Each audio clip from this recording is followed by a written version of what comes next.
Jake White has lit the fuse under New Zealand Rugby, warning that Scott Robertson is under enormous pressure after the All Blacks' humiliation at the hands of the Springboks. But he insists the blame doesn't stop with Razor. The 43-10 thrashing in Wellington wasn't just another defeat, it was a historic implosion. It was the heaviest loss in All Blacks history, the second defeat of 2025, and it came just weeks after they made unwanted history in Buenos Aires by losing to Los Pumas in South America for the very first time.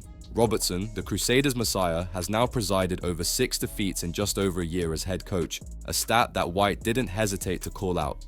There's no doubt Scott Robertson deserved his shot at the All Blacks hot seat, White wrote in his Rugby Pass column. He won 7 Super Rugby competitions in a row, but he's lost 6 tests in his first 21 as All Blacks coach, and that would have to be one of the poorest win records of any All Blacks coach. There are big questions to be answered. Can the All Blacks and their fans publicly accept that 43-10 loss? What will happen if they lose that Eden Park record to Australia? Traditionally, they have backed their coaches, but will they be forced to consider change? You hope not. White didn't stop at Robertson. He turned his fire on the New Zealand Rugby Union itself, accusing them of botching decisions for years. The NZRU are traditionally very loyal, and they will always do things the right way, but in my opinion, they erred by appointing Scott Robertson while Ian Foster was in post, and they also put pressure on Foster to get rid of Brad Moore and John Plumtree, which was unprecedented in my memory, he said. It didn't sit right with me.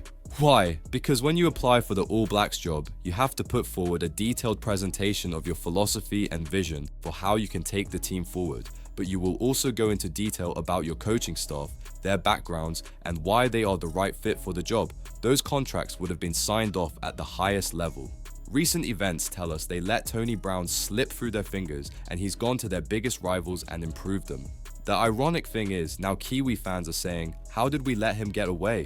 All of a sudden, people are questioning whether Scott Robertson is the right man, but it is a collective responsibility at NZRU. It's not all down to the head coach to fix everything. Jake White has ripped the band-aid off. Razor's win record is one of the poorest of any All Blacks coach, but it's the system that might be broken. Will Robertson be the fall guy, or will NZR finally admit its own failings? Do you think Scott Robertson is the real problem, or has New Zealand Rugby lost its way? Drop your thoughts below, and don't forget to subscribe for more explosive rugby updates.